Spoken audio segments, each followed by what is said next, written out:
আপনারা জানেন মালদা একটা চরম অশান্তি হয়েছে।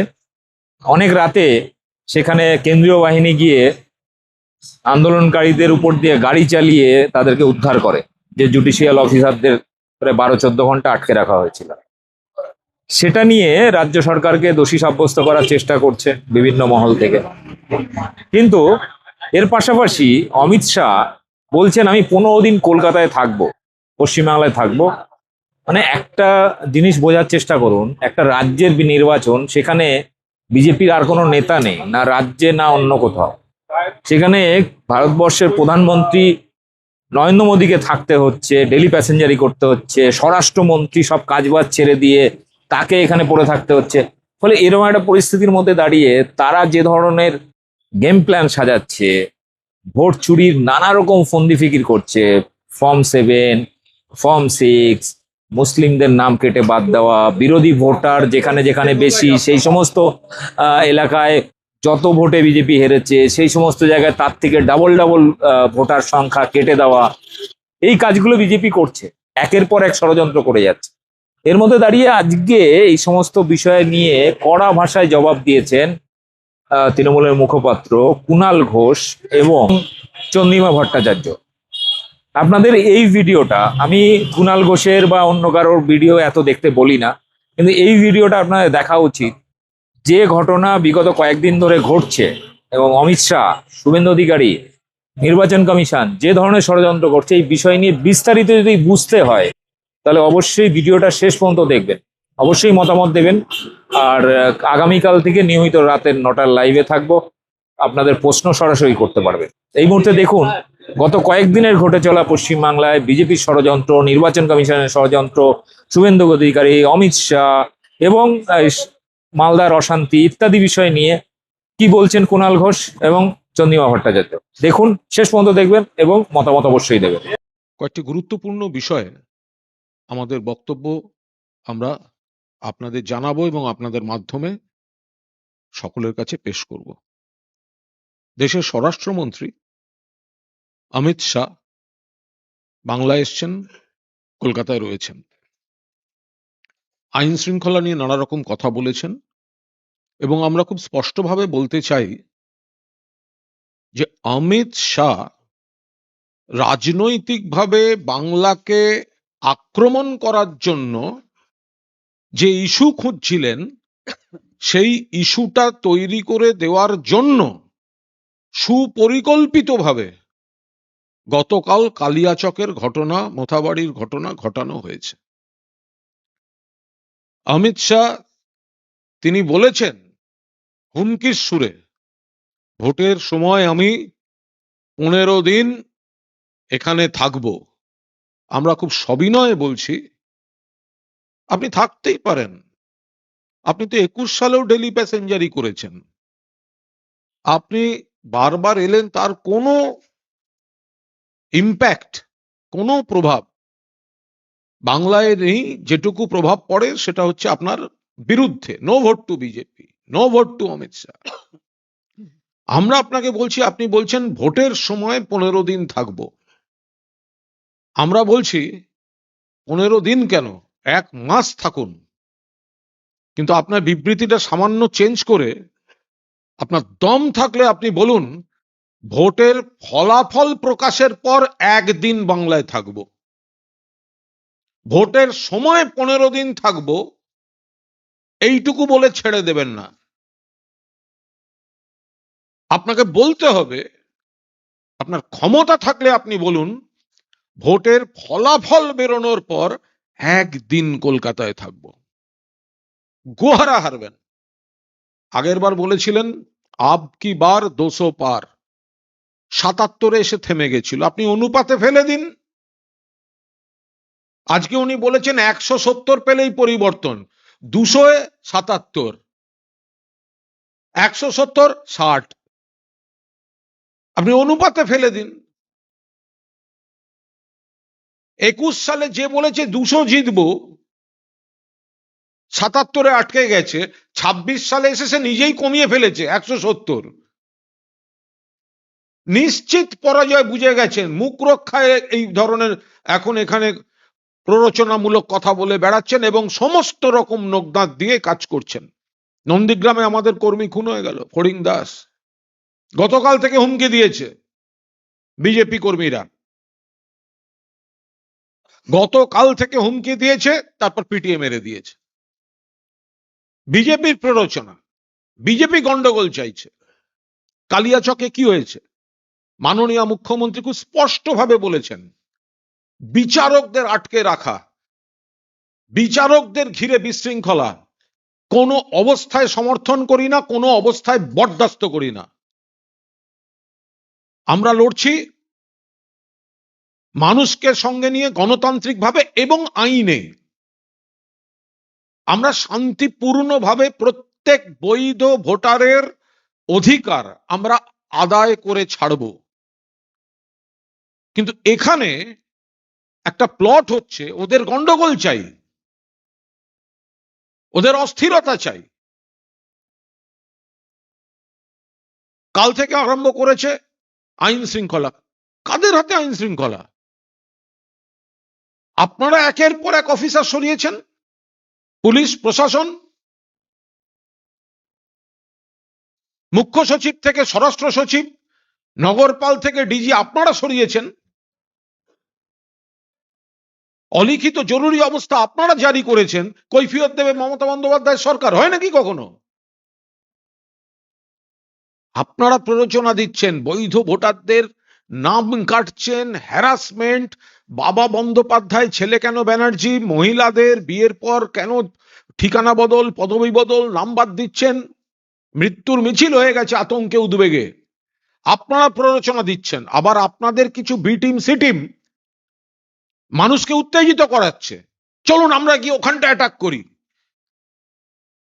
মানুষ উদ্বিগ্ন, তাদের প্ররোচনা দিচ্ছে। আমরা বারবার বলছি, মুখ্যমন্ত্রী বারবার বলেছেন, এদের প্ররোচনায় পা দেবেন না। কি লাভ? বিজেপির দলদাস একটা নির্বাচন কমিশন, প্রশাসন যার দায়িত্বে, আর বিজেপির বি টিম সি টিম কয়েকটা রাজনৈতিক অপশক্তি, এটা তাদের মধ্যে খেলা চলছে। এরা মানুষকে উত্তেজিত করে দিয়ে বিক্ষোভের নামে নিয়ে যাবে,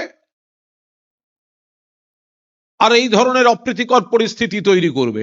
মাননীয় মুখ্যমন্ত্রী খুব স্পষ্টভাবে বলেছেন, এ ধরনের গন্ডগোলে পা দেবেন না। কি লাভ হবে? এরপর তদন্তের নামে আপনাদের ধরে নিয়ে যাবে, যে ভোটটা দিতেন সেই ভোটটাও তো দিতে পারবেন না। আস্থা রাখুন, মমতা বন্দ্যোপাধ্যায় নিজে সওয়াল করেছেন সুপ্রিম কোর্টে প্রধান বিচারপতির এজলাসে। সুপ্রিম কোর্ট কিছু কিছু পদক্ষেপ তো নিয়েছেন, কিন্তু বিচারকদের ঘিরে কোন বিক্ষোভ, বিচারকদের, এটা তৃণমূল কংগ্রেস সমর্থন করে না, অনুমোদন করে না। মানুষকে বারবার বলছে, কোন ধরনের কারুর প্ররোচনায় আপনি বিচারকদের আটকে রাখলে, আপনি আটকে রেখে ভোটের অধিকার পাবেন না। ওরা কাজ করছে, ইলেকশন কমিশন কাজ করছে, বিজেপির নির্দেশে ইলেকশন কমিশন কাজ করছে। বিচারকদের উপর কোন ধরনের কোনো আক্রমণাত্মক, কোনো সমালোচনামূলক কিচ্ছু করবেন না। আইনের সমস্তটা মাননীয় মুখ্যমন্ত্রীর নেতৃত্বে সবাই দেখছেন, এবং দু একটা রাজনৈতিক অপশক্তিকে বিজেপি ব্যবহার করছে, যারা মানুষকে উত্তেজিত করে বিপথগামী করে নিয়ে যাচ্ছে। চিৎকার করে ঘিরে রাখলেই সেটা আন্দোলন হয় না, আর সেই আন্দোলনে আপনার লাভ হচ্ছে না, আপনার ক্ষতি হয়ে যাচ্ছে। কতগুলো লোককে এখন অ্যারেস্ট করবে বলুন দেখিনি? নয় সিবিআই, নয় এনআইএ, নয় অমুক, নয় তমুক। আপনি আপনার ভোটাধিকার জন্য গেছিলেন, অন্য লোকের পাল্লায় পড়ে আপনাকে উত্তেজিত করে দিল, আপনি গেলেন, এবার আপনি এখন গিয়ে জেলে আটকে থাকবেন, তো ভোটটা কে দেবে? আপনার বাড়ির লোক বিপর্যস্ত হয়ে যাবে। ফলে আমরা বারবার বলছি, এগুলো সব বিজেপির প্ল্যান। বাংলায় ওরা হারছে, ওরা জানে। সেই কারণে কোনো প্ররোচনায় পা দেওয়া যাবে না। ওরা একের পর এক এই ধরনের পরিস্থিতি তৈরি করার চেষ্টা করছে। দয়া করে তাতে পা দেবেন না। আস্থা রাখুন মাননীয় মুখ্যমন্ত্রীর উপর, মাননীয় অভিষেক বন্দ্যোপাধ্যায়ের উপর, সর্বভারতীয় তৃণমূল কংগ্রেসের উপর। মানুষের বৈধ ভোটার যারা, তাদের ভোটাধিকার রক্ষায় মমতা বন্দ্যোপাধ্যায় দৃঢ় প্রতিজ্ঞ। কিন্তু কারুর কথা শুনে, আপনি জানেন না আপনাকে যে উস্কাচ্ছে তাকে বিজেপি পাঠাচ্ছে পেছন থেকে উস্কাতে, কারণ ওদের অশান্তি চাই, ওদের নেগেটিভ খবর চাই, যাতে দিল্লির থেকে আরো বেশি করে রাষ্ট্রশক্তির অপপ্রয়োগ করতে পারে। আমি মাননীয় চন্দ্রিমা ভট্টাচার্যকে অনুরোধ করছি, আজকের আরো কিছু ডেভেলপমেন্ট আছে, মাননীয় চন্দ্রিমা ভট্টাচার্য সে বিষয়ে বিস্তারিত আপনাদের জানাচ্ছেন, তারপর আপনাদের আমি কোনো প্রশ্ন থাকলে। ধন্যবাদ জানাই আমাদের সাধারণ সম্পাদক কুণাল ঘোষ তাকে, এবং মোটামুটি গোটা ব্যাপারটাই খুব সুন্দরভাবে আপনাদের সামনে এবং আপনাদের মাধ্যমে মানুষের কাছে তুলে ধরেছেন আমাদের মাননীয় সাধারণ সম্পাদক। পুরোটাই একটা গেম প্ল্যান, যেটা আমাদের নেত্রী বারবার বলছেন, আর আজকে বলছেন তা নয়, কিন্তু বারে বারে বলে এসেছেন যে একটা গেম প্ল্যান তৈরি হচ্ছে, যাতে এখানে নির্বাচনটা না হয়, যাতে এখানে কোনো এই ধরনের অপশক্তি, সেই অপশক্তির শ্রীবৃদ্ধি ঘটে, এই কাজটা করে আসছে, এটা বারবার বলা হয়েছে। এবং গতকাল যে ঘটনা ঘটেছে, ধিক্কার তিনি জানিয়েছেন, শুধু নয়, আমরা সবাই দলের পক্ষ থেকে ধিক্কার জানাই যে বিচারকদের, বিচারপতিদের এই ধরনের তাদের তাদের যে ভাবে সন্ত্রস্ত করা হয়েছে, এটা কখনোই আমরা মেনে নিতে পারছি না। এবং স্পষ্ট করে বলে দেওয়া যে এর মধ্যে আমাদের দল তৃণমূল কংগ্রেস কোথাও কোনোভাবে লিপ্ত নেই। আজকে মাননীয় সর্বোচ্চ আদালত তাদের অসন্তোষ প্রকাশ করেছেন, এবং আমাদের মাননীয় বিচারপতি জয়মাল্য বাগচি তিনিও বলেছেন যে যাদের হাতে ল অ্যান্ড অর্ডার, আইন শৃঙ্খলা, তাদের আরো বেশি ভিজিলেন্ট হওয়া উচিত ছিল, তাদের আরো বেশি তাদের এখানে ভূমিকা রাখা উচিত ছিল। যখন দেখছেন যে বিচারপতিরা সেখানে যাচ্ছেন, কোর্টের অর্ডারে বিচারপতিরা সেখানে যাচ্ছেন, তাহলে ল অ্যান্ড অর্ডারটা কার হাতে? ল অ্যান্ড অর্ডারটা তো আমাদের হাতে নেই, সরকারের হাতে নেই, মুখ্যমন্ত্রীর হাতে নেই। মুখ্যমন্ত্রী বারবার বলেছেন যে এখান থেকে অফিসার তুলে নিয়ে যাচ্ছেন, 483 জন অফিসার তোলা হয়েছে এখান থেকে, আর অন্য রাজ্যে ভোট হচ্ছে, সেখানে 23 জন অফিসার। কত গুণ অফিসার তাহলে এখানে তুলতে হলো? 21 গুণ অফিসার বেশি তুলতে হলো কেন?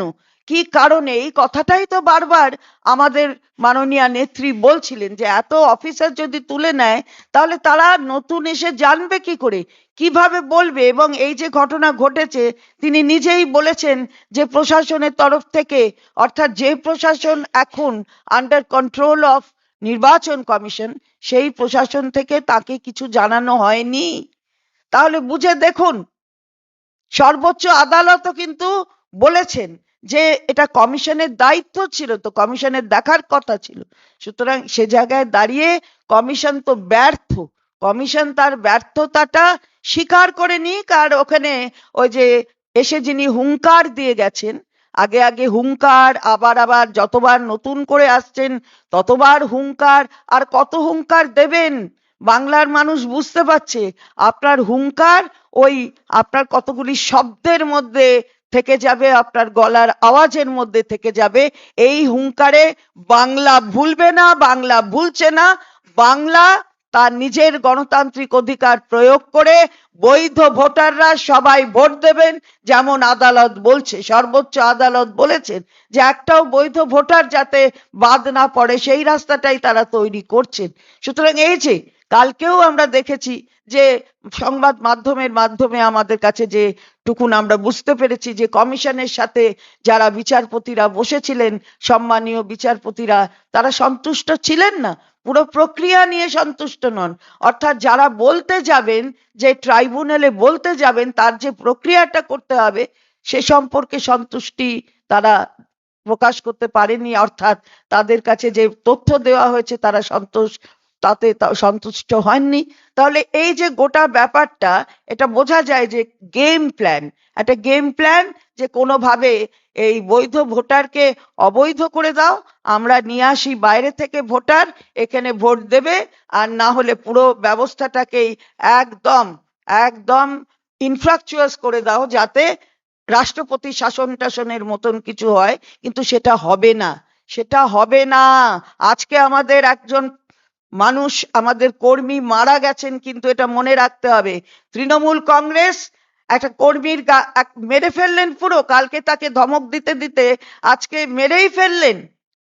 আমরা এর প্রতিকার মানুষ করবেন, এটা কিন্তু আমাদের বিশ্বাস, এবং সেই বিশ্বাস নিয়েই তিনবারের যিনি নেত্রী, তার উপর আস্থা রেখেছেন মানুষ, তিনবার, আবার চতুর্থবারও সেই মানুষের ওপরই আস্থা রাখবেন।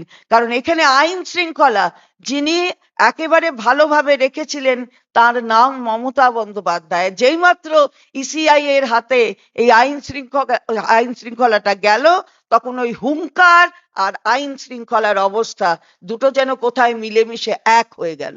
এর বিরুদ্ধে আমরা, তাই আজকে আমরা বলতে চাই যে ঘটনা ঘটিয়েছে কালকে, আমরা তীব্র বিরোধিতা করি, তীব্র বিরোধিতা।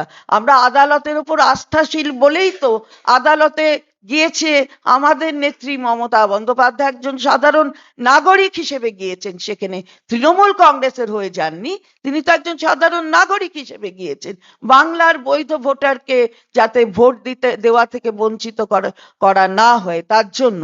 আজকে তাই আমরা সর্বোচ্চ আদালতের যে অর্ডার গুলো ভায়োলেট করার, এই হুঙ্কার বাবুরা যেগুলো করছেন, সেটা কিন্তু আদালতও স্পষ্টভাবে বুঝতে পারছে, এই বিশ্বাস আমাদের আছে। সুতরাং আমরা আমাদের আইনের পথে যা পথ হচ্ছে, আমরা তো সেটা চলবো, কিন্তু তার সাথে সাথে এই যে যাদের ডাকা হয়েছে, তাদের তো ইসিআই যাদের ডেকেছেন সর্বোচ্চ আদালত 6 তারিখে হাজিরা দিতে, তাদের সামনে যখন মামলা হবে, তাদের সকলকে মনে রাখতে হবে ইসিআই এনে বসিয়েছে, যাদের ট্রান্সফার করে বসিয়েছে, দায়টা তো ইলেকশন কমিশন নেবে, নির্বাচন কমিশন নেবে। ফলে আমরা আস্থাশীল বিশ্বাস রাখি সমস্ত এই জুডিশিয়াল প্রসেসের ওপর। ধিক্কার জানাই আমরা দলের পক্ষ থেকে এই ঘটনা যা ঘটেছে কালকে।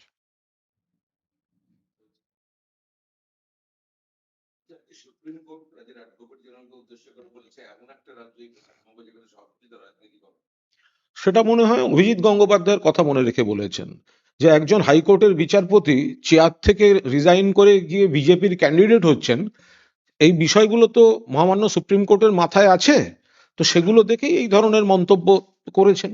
আর যদি চলতি পরিস্থিতির কথা বলা হয়, তাহলে গোটা পরিস্থিতিটা এখন কন্ট্রোল করছে বিজেপি ভায়া নির্বাচন কমিশন। সমস্ত অফিসারদের সরিয়ে দিয়েছে। চন্দ্রিমাদি বললেন 483 জন, 483 জন including chief secretary, home secretary, DG and CP. এতজন অফিসারকে একটা নির্বাচিত সরকার, এতদিন ধরে একটা কাঠামো চলছে, ভোটের মুখে সরিয়ে দিয়েছেন, দায়িত্ব আপনাদের। ফলে মহামান্য সুপ্রিম কোর্ট যেটাই বলে থাকুন, দয়া করে কেউ তার মানে করবেন না যে সেটা পশ্চিমবঙ্গের ক্ষমতাসীন দলকে বলছেন। তারা বলছেন পশ্চিমবঙ্গের এখনকার সিস্টেম, যেটা controlled by election commission of India.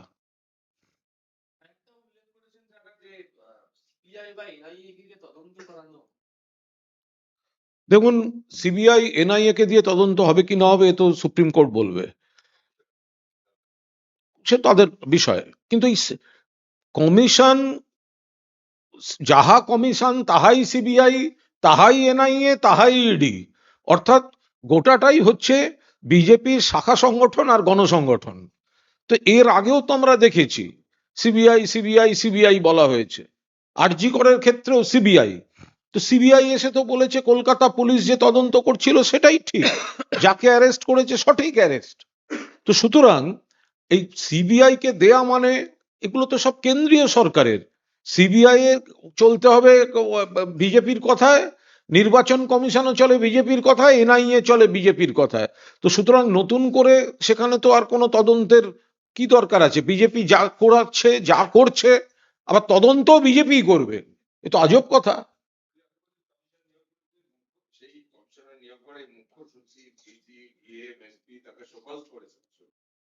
হ্যাঁ, সেটা তো তাদের করতে হবে। আমরা তো দিদি যেটা পরিষ্কার করে কমিশনই তো বলেছেন, ওদের নিয়োগ করেছে, যাদের যাদের বলেছে সব কজন কমিশনের এই ট্রান্সফার যে অফিসার তাদের মধ্যে প্রত্যেকে। তো ফলে এ তো দেখুন কমিশন যাদের নিয়োগ করেছে, তার মানে তারা ফেল করেছেন। তারা ফেল করেছে। তো তাদের সুপ্রিম কোর্ট যদি শোকজ করে থাকেন, তো সঠিক কাজ করেছে। ঠিক তো করেছে। একবার তো ইসির উচিত এই মানে ছেলে খেলা না করে অবিলম্বে যে যেখানে ছিল ফেরত দেয়া। ওরা যাদের এনেছে তারা ফেল করেছে, সুপ্রিম কোর্ট তাদেরকে শোকজ করছেন, তারপর তাদেরকে কন্টিনিউ করাবেন কেন? যারা ছিল সামলাচ্ছিল ঠিকঠাক, তাদের ফেরত দিন। জাস্টিস বাগচি তো এটাই বলেছেন, যাদের হাতে law and order they should have been more vigilant. সেটা হলো কোথায়? বাংলাটা শেষ করে নিন।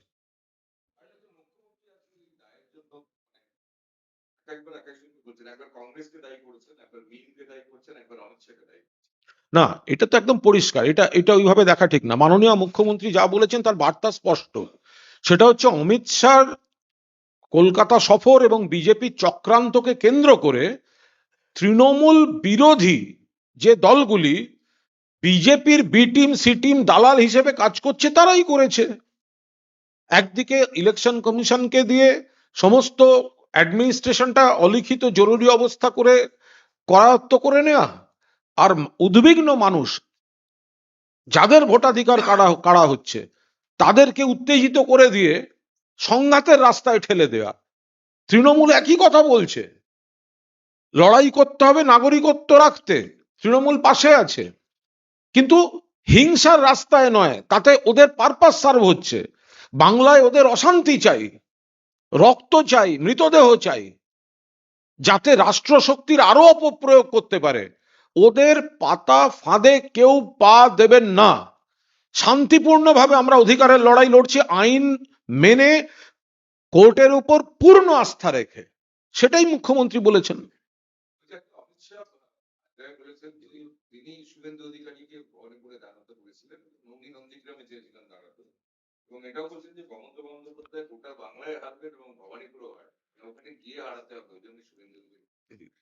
না, এই কথাগুলো বলার কোনো অর্থ হয় না। মানে কখন কাকে কে কানে কানে বলেছেন, উনি আবার মানে উনি কি দুটোই বলেছেন, নন্দীগ্রাম আর ভবানীপুর? নাকি একটা ভবানীপুর বলেছেন? নাকি কি করলেন? কে হারবে আর কে জিতবে, এই যে আমার সাধারণ সম্পাদক একটু আগেই প্রথমেই বলেছে যে উনি যখন বলেছেন যে আমি 15 দিন ধরে এখানে থাকবো, উনি বরঞ্চ 1 মাস ধরে থাকুন, এটাই আমরা চাই। কারণ উনি দেশের স্বরাষ্ট্রমন্ত্রী, উনি এসে থাকলে বিরাট ব্যাপার, এসে থাকবেন 1 মাস ধরে। কিন্তু এটা যদি দম থাকে বলবেন যে নির্বাচনের ফলাফল ঘোষণার পরে উনি তারপরে 1 দিন থাকবেন। না, তার মানে একটা জিনিস পরিষ্কার তার হয়ে মানে গেল যে পরিষ্কারটা কি হলো? শুভেন্দু, অমিত শাহ বলছেন কি শুভেন্দু দাঁড়াতে চাননি। আর শুভেন্দু কি এতদিন ধরে আপনাদের সবার আর্কাইভ বের করুন, দল বললে আমি দাঁড়াবো। কিছু কিছু লোক মারপিটের দৃশ্য করে কিরম ভাবে জানেন তো? মারতে যাচ্ছে পেছন দিকে, ওরে ধর ওরে ধর। শুভেন্দু সেইভাবে মানে হারবে জেনে নাটক করতে গেছিল, ঠিক আছে? এবার বিজেপি তাকে সেটা ধরিয়ে দিয়েছে। বাজার গরম করছিল, আমি নন্দীগ্রাম এই ভবানীপুরে দাঁড়াবো। আর আজকে অমিত শাহ বলছে উনি কিন্তু দাঁড়াতে চাননি। তা কোনটা ঠিক? এইটার আগে ঠিক হোক। শুভেন্দু যে হারবে এটা ঠিক হয়ে গেছে। অমিত শাহ বলেছেন তুমি দাঁড়াও, আর ভবানীপুরের মানুষ বলবে তুমি হেরে বাড়ি যাও। এটা নিয়ে কোনো দ্বন্দ্ব নেই। এখন প্রশ্ন হলো শুভেন্দু দাঁড়াতে চেয়েছেন না চাননি? অমিত শাহ বলেছে শুভেন্দু দাঁড়াতে চাননি। তাহলে আপনারা যে এতদিন ধরে বাইট চালালেন ব্রেকিং, শুভেন্দু চ্যালেঞ্জ ভবানীপুরে দাঁড়াবো, তাহলে কোনটা ঠিক? তাহলে আপনারা তাহলে ভুল খবর চালিয়েছেন। এই প্রশ্নটা তো আপনাদের কাছে আমাদের। শুভেন্দু মুখে বলেছেন আমি দাঁড়াতে চাই, আর অমিত শাহ বলছেন উনি দাঁড়াতে চাননি। এর একটা ফয়সালা হোক, তারপর তো ভোট টোট ওর তো হারাটারা তো হয়ে গেছে। কিন্তু ও দাঁড়াতে চেয়েছে না দাঁড়াতে চাইছে, হ্যাঁ। এইটার আগে ফয়সালা হোক। শুভেন্দু তো সেটাই বলছিলেন যে নন্দীগ্রামের পাশাপাশি আমি পার্টি অনুমতি দিলে আমি ভবানীপুরে দাঁড়াবো, আমি ভবানীপুরে এই করব। আর তো শুভেন্দু তো এইগুলোই বলে এসছে। এটাই অমিত শাহ তিনি বলেছেন যে ও দাঁড়াতে চায়নি, কিন্তু তবুও জোর করে উনি বলেছেন আর কি। ওই যে বললাম কানে কানে বলেছেন যে ওইখানে দাঁড়াতে ভবানীপুরে। আচ্ছা, এই কথার কোনো মানে হয় নাকি? কোনো মানে নেই। উনি এসেছেন, বলেছেন, বলে চলে যাচ্ছেন, আবারও ওই একই কথা। তো দম থাকলে 4ঠা মের পরে একদিন থাকবেন, ওই 1 মাসটা যেন এক্সটেন্ডেড হয় up to 5th or 6th of May, তাহলে দেখবো আমরা কত দম আছে। শকুনের সাপে গরু মরে না। শকুনের রাজনীতি করছেন তো বাংলায়, তাহলে এটাও জানেন যে শকুনের সাপে গরু মরে না। এটা আবার উনি প্রবাদটা জানেন কিনা জানি না, এটা বাংলা ভাষায়।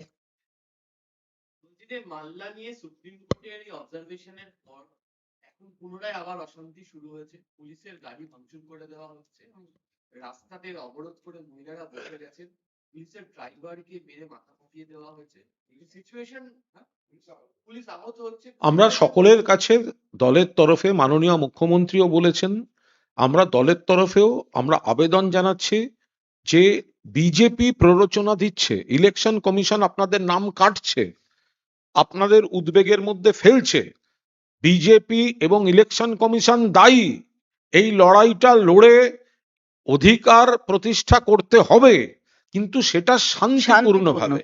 দয়া করে অন্য কোনো শক্তির কথায় আপনারা জানেন না, যারা আপনাদের সামনে উত্তেজিত বক্তৃতা দিয়ে আপনাদেরকে উত্তেজিত করে এই অশান্তির দিকে ঠেলে দিচ্ছেন, তাদেরকেও পেছন থেকে কিন্তু তারাই চালাচ্ছে যারা আপনাদের নাম কেটেছে।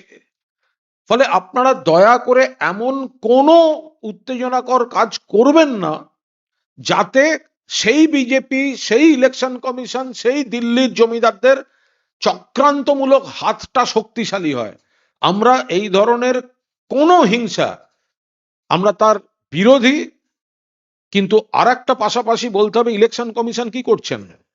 আপনারা তো সব অফিসার চেঞ্জ করেছেন, চিফ সেক্রেটারি, এটাই হোম তো মূল সেক্রেটারি। ব্যাপার, এটাই তো মূল জায়গা, এটাই তো মূল জায়গা। কারণ এটার কন্ট্রোলটা কে করবে?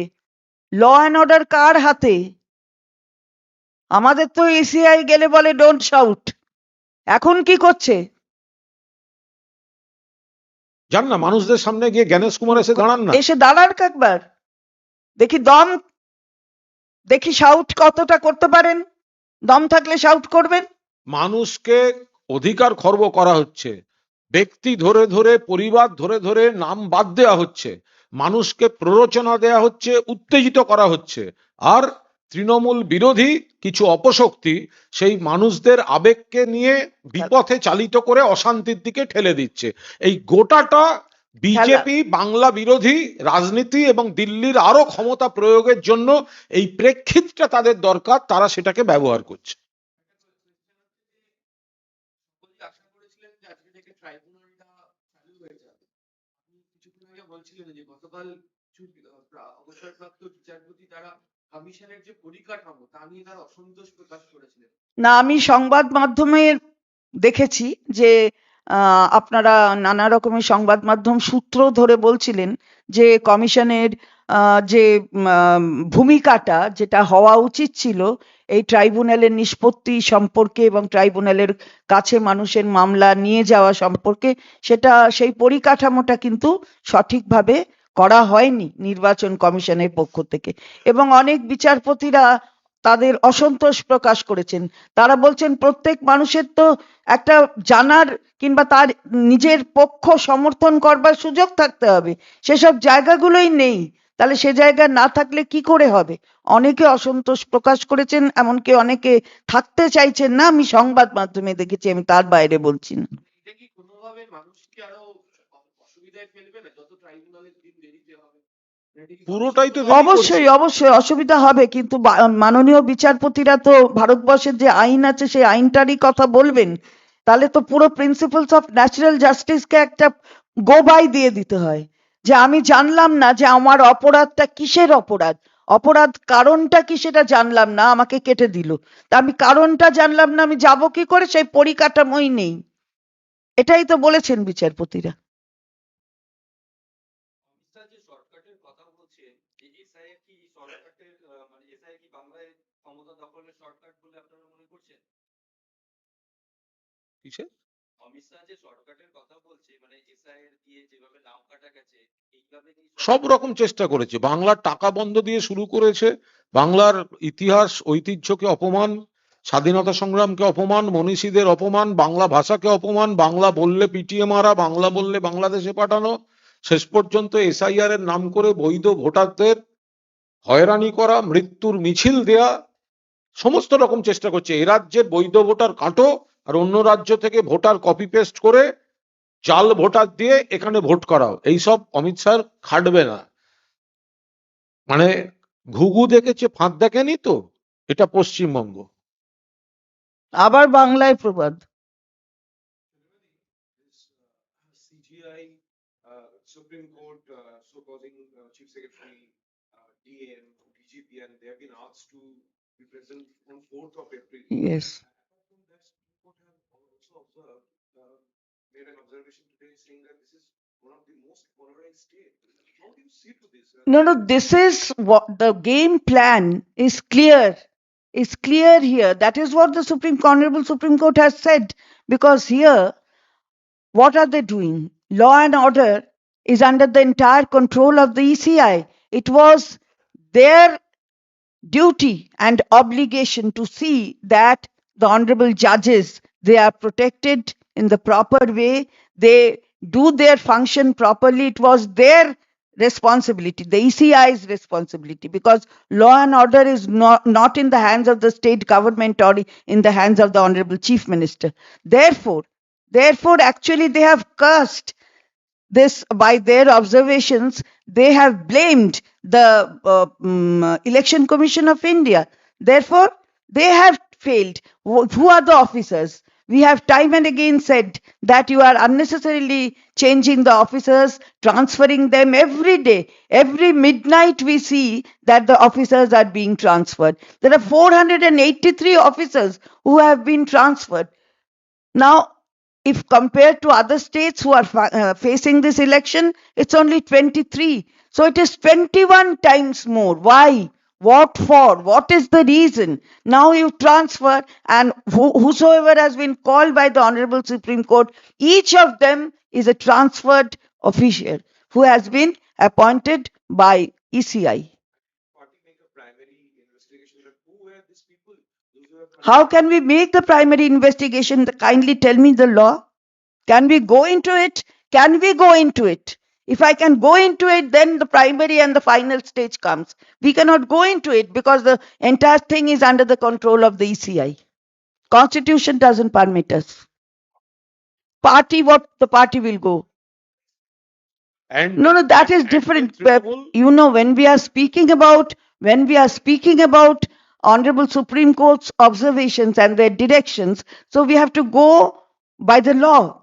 Now we have no power in our hands. Neither our party also cannot do any investigation in that way. Yes, but we have said, and we are again repeating, that the entire matter is a game plan only to find out some way, to find out a way out, so that the voters, legal voters, valid voters, they are ousted from the voter list, and the voters who are not eligible to vote, they be brought from outside others from other states outside. So this is the game plan, and to somehow create some halla gulla here, so that the thing goes out of the control, and they have the power here. They can put their control over here, because each and every investigating agency is under the control of the central government.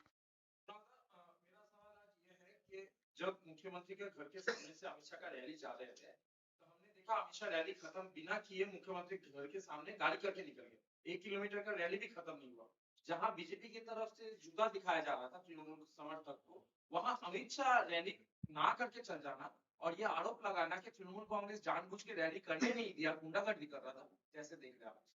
ये पूरा एक cheap politics है अमित शाह जी का।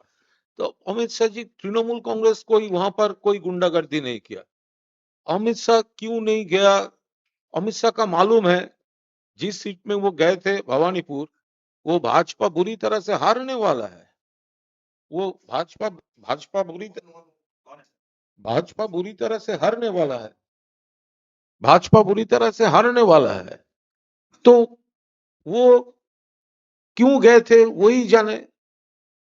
उसका साथ तृणमूल, उसका party Bhajpa party, वो हारने वाला है।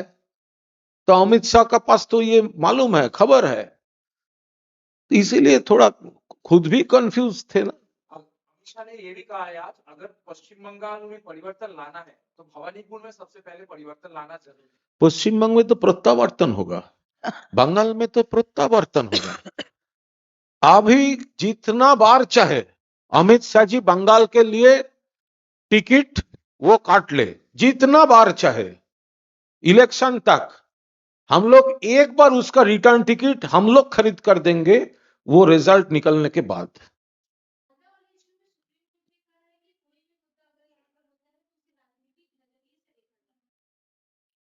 देखिए, हमारा ख्याल से वो अभिजीत गांगुली का मैटर में ऐसा कमेंट किया, क्योंकि एक सिटिंग जज कलकत्ता हाई कोर्ट का, वो नौकरी छोड़ के भाजपा का कैंडिडेट बन गया। वो तो जुडिशियरी के लिए, क्रेडिबिलिटी के लिए ठीक नहीं है ना। ऐसा थोड़ा सब बैकग्राउंड देखकर वो कमेंट किया। हम लोग पूरा लॉ अबाइडिंग सिटीजन है। ऑनरेबल सुप्रीम कोर्ट यहाँ पर जो ऑर्डर्स ऑब्जर्वेशन देते हैं, ये जो एसआईआर के नाम पे भाजपा और इलेक्शन कमीशन जो कर रहा है, तो सुप्रीम कोर्ट बहुत सारे ठीक ठाक वो ऑर्डर दे रहे हैं। हमारा ऑनरेबल चीफ मिनिस्टर भी सुप्रीम कोर्ट सीजेआई का इजलास में सवाल किए थे। सुप्रीम कोर्ट तो पॉजिटिव वे से रिस्पॉन्ड किया। और अभी पूरा क्लियर है, ये भाजपा पूरा ईसीआई को सामने रखकर पूरा कंट्रोल लेना चाहते हैं। और हम लोग, ये सिर्फ तृणमूल का लड़ाई नहीं है, ये पूरा बंगाल का हर एक आदमी का लड़ाई है, जिसका नाम वो लोग डिलीट कर रहा है, जो लोग लीगल वोटर्स है। तो सुप्रीम कोर्ट ये देख रहे हैं कि भाजपा पूरा कर रहे हैं, और अभी ये जो गोलमाल है, डिस्टर्बेंसेस है, ये backed by Bhajpa, planned by Bhajpa, B teams of Bhajpa. हम लोग शांति से लड़ने चाहते हैं, वो लोग सीन क्रिएट कराने के लिए प्लान कर रहा है। क्योंकि अगर कोई सीन क्रिएट हो जाए, ऑनरेबल जजेस अटैक्ट हो जाए, डिस्टर्ब हो जाए, तो Bhajpa through ECI central government का जो पावर्स है वो मिसयूज करने का और भी कोशिश करेगा। उसका एक सीन चाहिए, उसको डिस्टर्बेंसेस चाहिए, और हम लोग ये डिस्टर्बेंसेस नहीं चाहते हैं।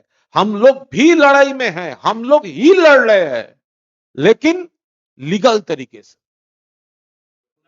এর আগে শুভেন্দু অধিকারী বহুবার শান্তনু সিনহা বিশ্বাস কলকাতা পুলিশে তাকে নিয়ে অনেক মন্তব্য করেছেন। ইডির তরফে শান্তনু সিনহা বিশ্বাসকে ডেকে পাঠানো হয়েছে কোল স্ক্যান হয়ে, কি বলবেন? একেবারেই বলতে পারবো না, কারণ এখন ভোটের সময় হঠাৎ ইডির নানা রকম মনে পড়ছে। সবাই বুঝবেন এক কথায় যে এগুলো রাজনৈতিক, অভিসন্ধিমূলক এবং উদ্দেশ্য প্রণোদিত, এবং বিজেপিকে বা বিজেপির কথায় এই কাজগুলো হচ্ছে। সেন্ট্রাল এজেন্সি বিজেপি শাখা সংগঠনের মতো ভোট ঘোষণা হয়ে গেছে, নমিনেশন শুরু হয়ে গেছে, পুরনো মামলা